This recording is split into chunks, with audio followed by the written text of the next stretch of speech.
দফায় দফায় এসএলএসটির edit option আসা নিয়ে বেশ কিছু প্রশ্ন তোমাদের তৈরি হয়েছিল এবং সেই প্রশ্নগুলোর উত্তর দেব। পাশাপাশি অনেকেই প্রশ্ন করছিলে, সেটা হচ্ছে রিজার্ভেশন নিয়ে অনেকটা সমস্যা তৈরি হয়েছে। কোনো প্রার্থী যদি নির্দিষ্ট শ্রেণীতে নির্ধারিত কাট অফ নম্বর অর্জন করতে না পারেন, তাহলে সেই শ্রেণীতে পরবর্তী কোনো ধাপের নির্বাচনের জন্যই সে বিবেচিত হবে না, এমনকি তিনি অন্য কোনো শ্রেণীতে সাক্ষাৎকারের বা ইন্টারভিউয়ের পরে উচ্চ মেধা স্কোর পেলেও নয়। তোমরা জানো নিশ্চয়ই যে রিভিউ পিটিশন দাখিল হয়েছিল এবং তারপরও যেটা হয়েছে যে রিভিউ পিটিশন মেনশনও করা হয়েছে, এটাও আমি তোমাদের বলেছিলাম। তারপরে কি হলো সেটা হচ্ছে, নমস্কার, বৈঠকি ইনস্টিটিউশনের ইউটিউব চ্যানেলে তোমাদের প্রত্যেককে স্বাগত জানাই। আজকে আলোচনা করব এই যে দফায় দফায় এসএলএসটির এডিট অপশন আসা নিয়ে বেশ কিছু প্রশ্ন তোমাদের তৈরি হয়েছিল এবং সেই প্রশ্নগুলোর উত্তর দেব। পাশাপাশি ক্যাটাগরি সংক্রান্ত যে প্রশ্নগুলো করেছিলে, ওবিসির সমস্যা আছে, ইডব্লিউএস সমস্যা আছে এবং রিজার্ভেশন নাকি থাকবে না, এরকম অনেক কিছু বিষয় নিয়ে তোমরা বেশ কিছু প্রশ্ন করেছো, সেগুলোর একটা একটা করে উত্তর দেব। প্রথমেই যারা এডিট অপশন পাওনি, বলছিলে যে এডিট আমাদের অপশন আসেনি, ফটো এডিট হোক যেখানে যাই হোক, তাদের জন্য বলি তোমাদের প্রয়োজন হয়নি, সে কারণেই আসেনি। যাদের প্রয়োজন হয়েছে সেই অপশন এসেছে। এবং অনেকে এটাও প্রশ্ন করেছো যে নীল কালিতে আমি সাইন করেছি, পরবর্তীতে যখন বলা হলো যে কালো কালিতে মানে ব্ল্যাক বল পেনে সাইন করার কথা, যারা নীল কালিতে করেছো তাদেরও তো কোনো সমস্যা নেই, কারণ নীল কালো দুটোই কালি যায়, সেটাতে কোনো অসুবিধা হয় না। এই তো সবুজ লাল তো নয়, ওই প্রায় যায়। এবং পরবর্তীতে যেহেতু এডিট অপশনের ইনস্ট্রাকশন দেওয়া হয়েছিল, যারা আর কি ফটোর নিচে সাইন করেনি তারা নতুন করে আপলোড করেছে আবার ছবির সাথে সাইন, তাদের ইনস্ট্রাকশন দেওয়া হয়েছে বলে ব্ল্যাক কালি মেনশন করা হয়েছে, তার আগে এটা কোনো বড় বিষয় নয়। সুতরাং ওইসব নিয়ে চিন্তার কোনো বিষয় নেই। নীলকালিতে করেছি, কালো কালিতে করেছি, দুটোই ঠিক আছে। আর কমিশন থেকে সেই ফর্ম অ্যাকসেপ্ট হয়েছে বলেই কোনো রকম সমস্যা হয়নি। কারণ তোমরা জানো নিশ্চয়ই যে একটা লিস্ট আমরা দেখতে পেয়েছি যেখানে অনেকেরই নাম আছে, মাল্টিপল অ্যাপ্লাই করার জন্য নাকি তাদের ভুল ভ্রান্তি হয়েছে। সুতরাং আবার ওই এসএসসি যে দপ্তরে ডাকা হয়েছে তাদেরকে, আজকেই সেই দিন আর কি 4 তারিখ, আজকেই ডাকা হয়েছে তাদেরকে, তারা অরিজিনাল সার্টিফিকেট নিয়ে সবকিছু নিয়ে যাবে। আশা করি সেই সমাধান তাদের হয়ে যাবে। এবার আসল যে ঘটনা দেখো সেটা হচ্ছে যে ইডব্লিউএস এর ফর্ম ফিল আপ তুমি করতে পারো অবশ্যই, তোমার কাছে যদি সার্টিফিকেট থাকে তুমি ইডব্লিউএস এর ফর্ম ফিল আপ করবে। কিন্তু আমরা দেখেছিলাম যে ফর্ম ফিল আপ শেষ হয়েছিল কত তারিখে, 21 তারিখে, তাই তো? এবার 21 তারিখের আগে বা 21 তারিখ পর্যন্ত, মানে 21/7/25, এই 21/7/25-এর আগে বা সেই দিন পর্যন্ত তোমার কাছে যদি সার্টিফিকেট হাতে চলে আসতো, তুমি অবশ্যই ফর্ম ফিল আপ করতে পার ইডব্লিউএস ক্যাটেগরিতে। কিন্তু যদি কারোর না থেকে থাকে, সে তো পরবর্তীতে আর সেই ক্যাটেগরির সুবিধাটা পায় না।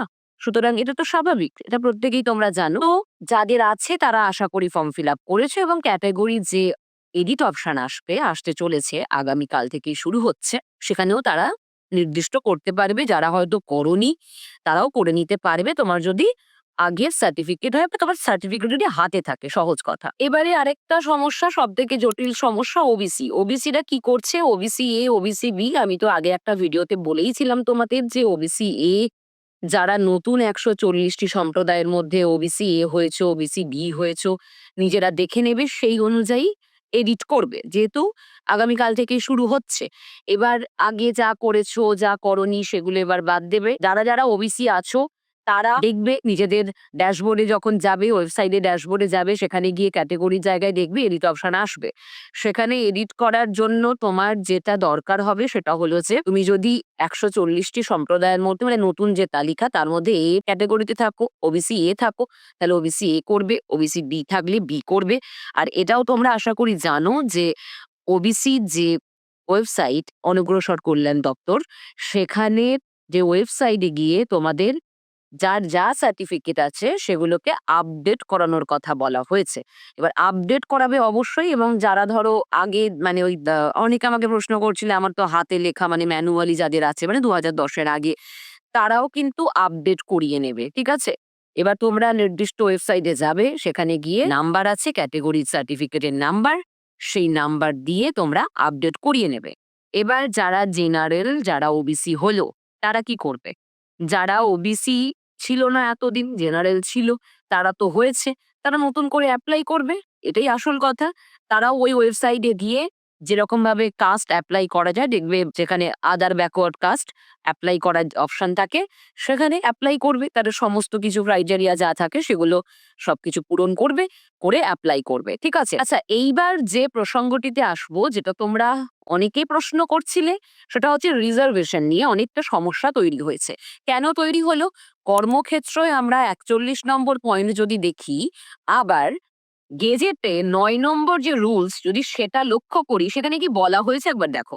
যে প্রার্থী যে ক্যাটেগরিতে কাট অফ নম্বর ক্লিয়ার করবেন সেই ক্যাটেগরি সুযোগই পাবেন। কাট অফ নাম্বার যদি জেনারেলের থেকে বেশিও হয়, সেখানে সংরক্ষিত ক্যাটেগরি ছেড়ে জেনারেলদের ক্যাটেগরিতে আসতে পারবেন না। এতদিন তোমরা দেখেছো যে সমস্ত সরকারি পরীক্ষা হয়েছে অথবা সরকারি নিয়োগ হয়েছে, কোনো জায়গাতেই কিন্তু এই রুলস নেই। এবং এই যে কথাটি বলা হয়েছে, এটাও সংবিধান বিরুদ্ধ একটি স্টেটমেন্ট বলা যায়।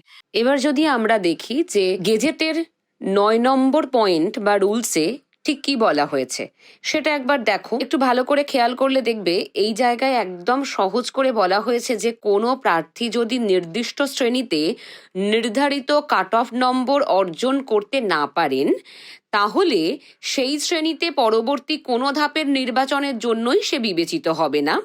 এমনকি তিনি অন্য কোনো শ্রেণীতে সাক্ষাৎকারের বা ইন্টারভিউয়ের পরে উচ্চ মেধা স্কোর পেলেও নয়। এবার দেখো, একটা বিষয় তো, যদি অন্য কোনো ক্যাটেগরি আমরা যদি ধরি যে ওবিসি, এসসি, এসটি, এগুলোর কাট অফ তো জেনারেলদের থেকে এমনিই কমই ওঠে সাধারণত। তো সে যদি তার নিজের কাট অফই ক্লিয়ার করতে না পারে, তাহলে তো সে জেনারেলে আসবে কি করে আর। সুতরাং এখান থেকে যেটুকু বোঝা যাচ্ছে যে যাই কিছু, সব কিছুটাই অনেকাংশেই, যে আমরা কর্মক্ষেত্র যে পয়েন্টটা দেখছি সেটা অনেকাংশেই বিভ্রান্তিকর যে কথা। এবার যেটা হবে সেটা দেখা যাক। বাকি তো আমি বললামই যে ওটা অবশ্যই সংবিধান বিরোধী কিছু জায়গা উঠে আসবে। এবার যেটা হবে আমরা সেটা দেখব, দেখা যাক। আচ্ছা, আরেকটা কথা বলে দিই, সেটা হচ্ছে যে তোমরা জানো নিশ্চয়ই যে রিভিউ পিটিশন দাখিল হয়েছিল, এবং তারপরও যেটা হয়েছে যে রিভিউ পিটিশন মেনশনও করা হয়েছে, এটাও আমি তোমাদের বলেছিলাম। মেনকা গুরুস্বামী যে সিনিয়র অ্যাডভোকেট সুপ্রিম কোর্টের, তিনি মেনশন করেছিলেন। এবং তারপরে কি হলো সেটা হচ্ছে আগামীকাল মানে ৫ই আগস্ট আমরা দেখব যে সেই রিভিউ পিটিশন তার শুনানি আছে। এবার রিভিউ পিটিশন সবগুলোকে মানে ১৭৫টা রিভিউ পিটিশনকে এক জায়গায় ট্যাগ করে দেওয়া হয়েছে। এই সমস্তটারই শুনানি হবে আগামীকাল এবং ডিভিশন বেঞ্চেই হবে।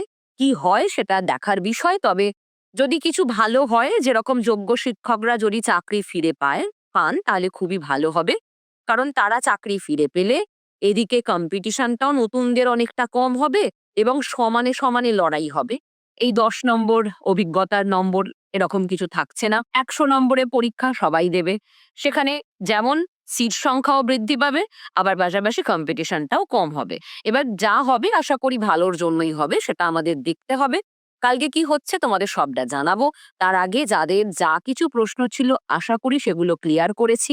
এখন আর দ্বিধা দ্বন্দ্ব রেখো না, শুধু ভালো করে পড়াশোনা করো। মাথায় শুধু দুটো ডেট রাখো, সেটা হচ্ছে ৭ তারিখ আর ১৪ তারিখ। এই দুটো ডেটই শুধু এখন মাথার মধ্যে নিয়ে চলো। ভালো করে পরীক্ষাটা আমাদের দিতে হবে, বাকি সব ঠিকঠাক হবে এবং চাকরিও তোমরা পাবে। ওকে, চলো ভালো থাকো।